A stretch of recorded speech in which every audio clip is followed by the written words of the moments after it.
What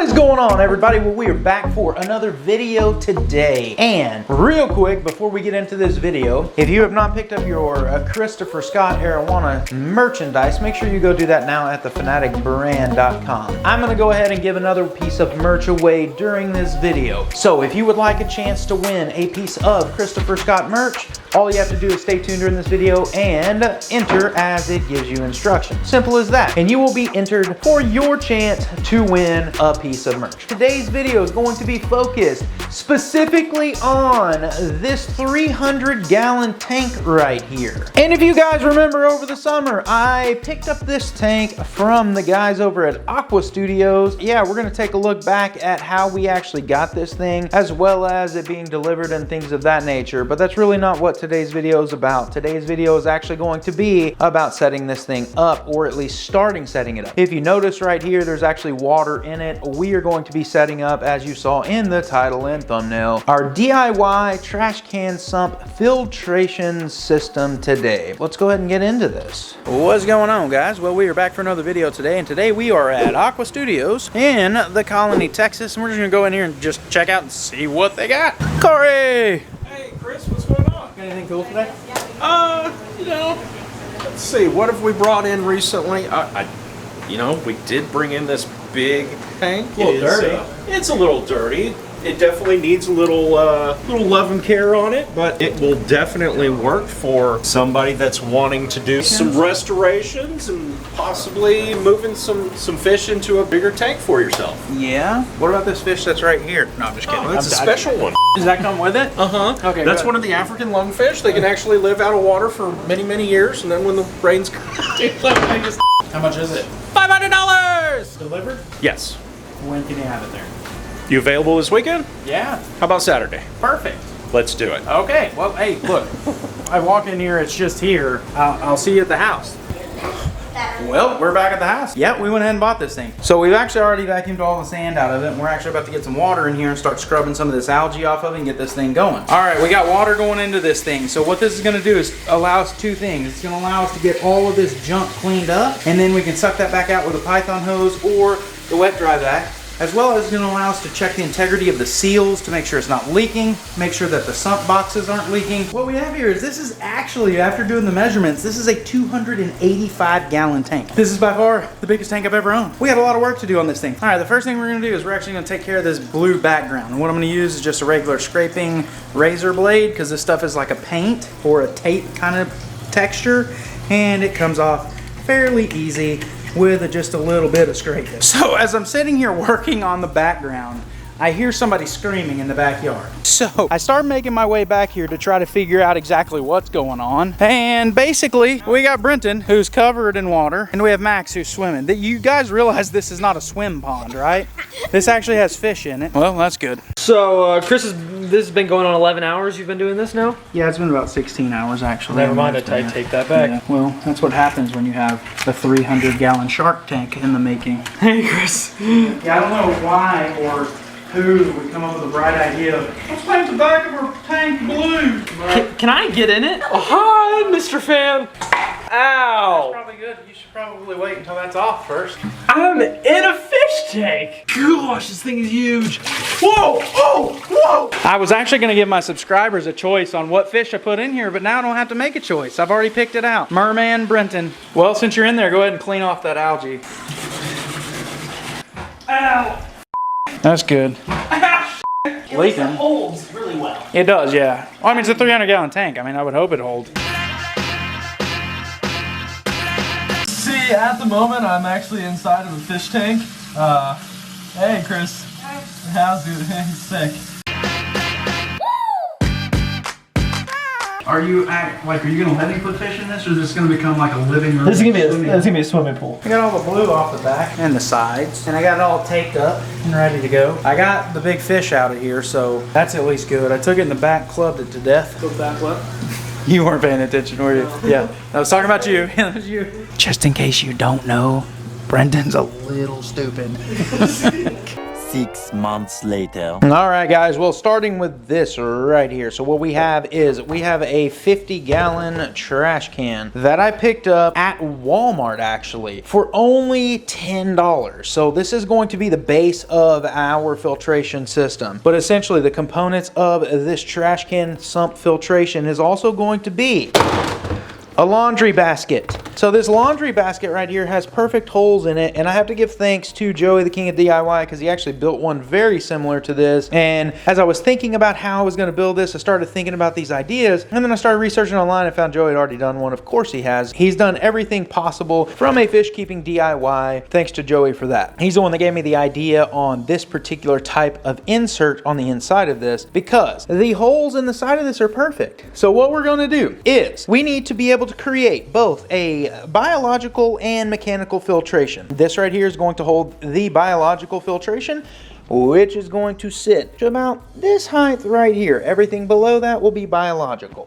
Then we picked up this little trash can right here for about $4 at Walmart. What's going to happen is we're going to drill some holes in the bottom of this, and this right here is going to sit right down here on top of the biological filtration. In the bottom, the holes will be there, and this will be stuffed with filter floss or some sort of polyester film. And essentially what we're going to have is this will actually sit below the edge of that trash can, so if the bottom happens to get clogged up, the water will flow over the side and into the basket over the biological. The pump will be down on the side here, and it will return the water. That is the basic setup of this trash can DIY sump filtration system, and we're going to get into building that in just a minute. But before we can build that, we have one other thing to do in this tank, and that is, and the lighting is terrible in my house, we have to connect the plumbing for the overflow boxes here. Now, if you notice, there's tape on the back of this because I was actually going to paint the back of this black, but I have something else that's going to go on here, so I don't want to paint it. But I will be painting the side of this black to cover this overflow box, as well as the back of this one to cover the overflow box. This has to be plumbed. And then we need to bring the plumbing right out of the bottom here and into where our trash can system is going to go, right underneath this cabinet. All right, before we get the piping in here, we actually have to install 4 of these little bulkheads right here. This is what's going to fit in the hole. So if you notice right here, there is a rubber washer on the inside of this. So we are going to drop this down into that hole, screw this little nut on the bottom of it, and what this is going to give us ability to do is make a watertight seal in the bottom of that overflow box. Now that we have our outlet pipe, so essentially the water in the tank will overflow through that baffle system down into this overflow box. As it rises and hits the top of that pipe, it'll go down into the pipe and under the cabinet where we will have the filtration. What we need to focus on is our second pipe. The bulkheads have been installed, so there will be a pipe that comes up to the very top and then comes over the overflow box back into the water, allowing for water to be pumped back into the tank. All right, guys, well, we have the first outlet from the tank coming down. It curves back this way and it's going into the top of the trash can. You can see this from the top of the tank, so it goes right into the middle of the trash can. Hey guys, in case you don't know, my name is Weird Name Brenton, and I'm here to tell you that if you want your chance to win a piece of Christopher Scott merch, all you have to do is the following. Like this video, make sure you are subscribed to Chris's channel, and then simply comment below and let us know what is your favorite kind of fish. Comment as many times as you want to, because it may up your chances of being selected as the winner. What we will do is we will randomly select one person from the comments in our next video to pick the winner, and you'll be notified on how to claim your prize. So get to commenting. All right, guys. Well, we have all of our materials to make this DIY trash can sump for this 300-gallon tank. So what we need to start with is our basin for our mechanical filtration, which is going to be this little tiny bucket here. In order for this to work, the first thing we have to do is we have to have holes in it for it to drain out. All right, well, we got the holes drilled here. So now it's a matter of using our biological filtration media, which is going to be lava rock. We're going to place that into this laundry basket right here and go ahead and get that washed off.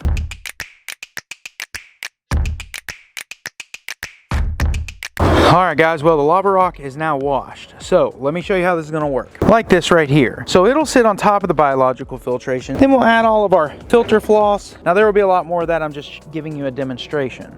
All right, so the pipe will come down into right here. This will actually be the water draining from the tank. It'll drain through this mechanical filtration, removing any particles such as dead plant matter, things of that nature. And then it will pass through the bottom of this bucket, across the top of the biological filtration, which in this case is the lava rock, pouring out of the side of this basket into the bottom of this trash can. There will be a pump right down here on the side that will return all the water to the tank at that point. We're gonna go ahead and get all the plumbing set up in this tank so we can get this thing installed and get this thing tested real quick. Okay, so the first part of this plumbing is actually completed. So that is the outlet from the overflow box that'll come here, turn back this way, and drop directly into the trash can that will sit here. So we're gonna go ahead and build one for the other side over here as well. That'll come all the way across here and dump into this bucket as well. So we're gonna start with that piece of the plumbing, and then we will finish with the return for the pump.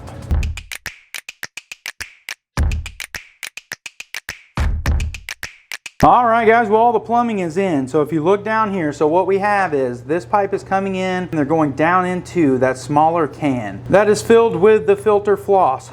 This pipe over here is actually the return, which is going into this pipe that is actually going to come out, shoot water out here into the tank, and then there's one over there as well. And then this is the overflow that will take water into the sump. So guess what? That was a lot of work, but it's done. And it's now time to test this system out. Let's see how bad it leaks. I mean, my house may be covered in 300 gallons of water here shortly. So let's just take a look and see. Here we go. All right, guys, well, we are going to start by filling these overflow boxes up right to the point of where they overflow into this pipe right here. Now, there's a huge misconception on the way sumps work. Well, as this tank is filling up and starting to overflow, let's talk about the misconceptions of sumps. I've had a few people ask me, well, what happens if you lose the power and your pump goes out? Isn't your whole tank gonna flood, right? Because there's this misconception that you have to have a pump that is pumping water out of your sump underneath your tank at the same rate of flow that water is dumping into your sump. That is a complete and utter misconception. Your output from your pump into the tank is actually what controls all that flow. Right now, water is pouring over into this overflow box and it is filling it up. And this box is gonna continue to fill until it gets all the way to the top. That's gonna pour into this pipe, go down the pipe and into the trash can sump underneath here. The pump in there is going to pump that back out, up this pipe right here and back into the tank. Water is only gonna come out of that pipe head right there as fast as your pump pulls it out of the sump. So basically, as the pump pushes water from the trash can into this tank, it's dumping it in, it's raising the water line right over top of those little baffles there that drop it down into this and over into this. All you have to do is have consideration in your sump just for the water that's in these pipes and for the little bit of water that's above the overflow line right here. So we're talking about in this particular tank, it's a 300-gallon tank. Based on my calculations, we're only talking about 6 gallons of water that could possibly overflow. So in a minute, when we test this, once the boxes get completely filled up and we turn the pump on, we're gonna unplug the pump and all of that water from those pipes and anything over that overflow line is gonna drain into the sump trash can and will just then stop. Sump will be fine, no further leakage, everything will be good, power comes back on, pump comes back on, and all the water goes back into the tank and the cycle begins. So let's take a look at that now. All right, guys, well, we have the water at the right level. So there is about 6 gallons of water in this tub right here. So what we're gonna do is we're gonna go ahead and turn the pump back on. So the pump is now on. The pump is now pumping water into the tank. The level of water is going to rise above the little baffles here. And once it does, it'll start pouring into here until it rises above the drain line. And if you notice, we got this suction sound that's going on. So now the water is running down the pipe into the trash can, as you can hear. So it is going right into the top, onto that small little bucket through the mechanical filtration, down through the bottom of it, into the biological filtration, and then being returned back into the tank. Now, if you notice these suction sounds, those are what we're going to completely address very soon. Turn the pump off. The pump will go off. The water will begin to drain out of the tank over the baffle system into the overflow box. and then the water is only gonna fall below this overflow line. Hence the reason you only need enough volume in your sump to take care of just the water above the overflow line, and that is it. In our next video, we will actually be doing a scape on this. So that video is not gonna come out quickly because this is a big tank. It's gonna take me some time to put together what I'm gonna do in this tank, but I wanted to at least get this DIY sump filter put together for you guys so you could see how the sump works. We're actually gonna get a little help on this scape from somebody that you guys may know from a different channel, so make sure you stay tuned. And he is an absolute epic aquascaper, so make sure you stay tuned for the next video.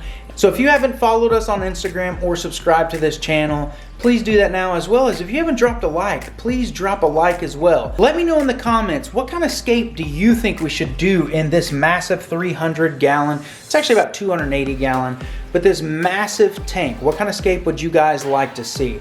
So go ahead and start commenting those ideas now. But with all of that, I am grateful for the support, guys. Thank you so much for following us on this journey. Thank you for the subscriptions, the views, and all of it. And hey, we will see you next time.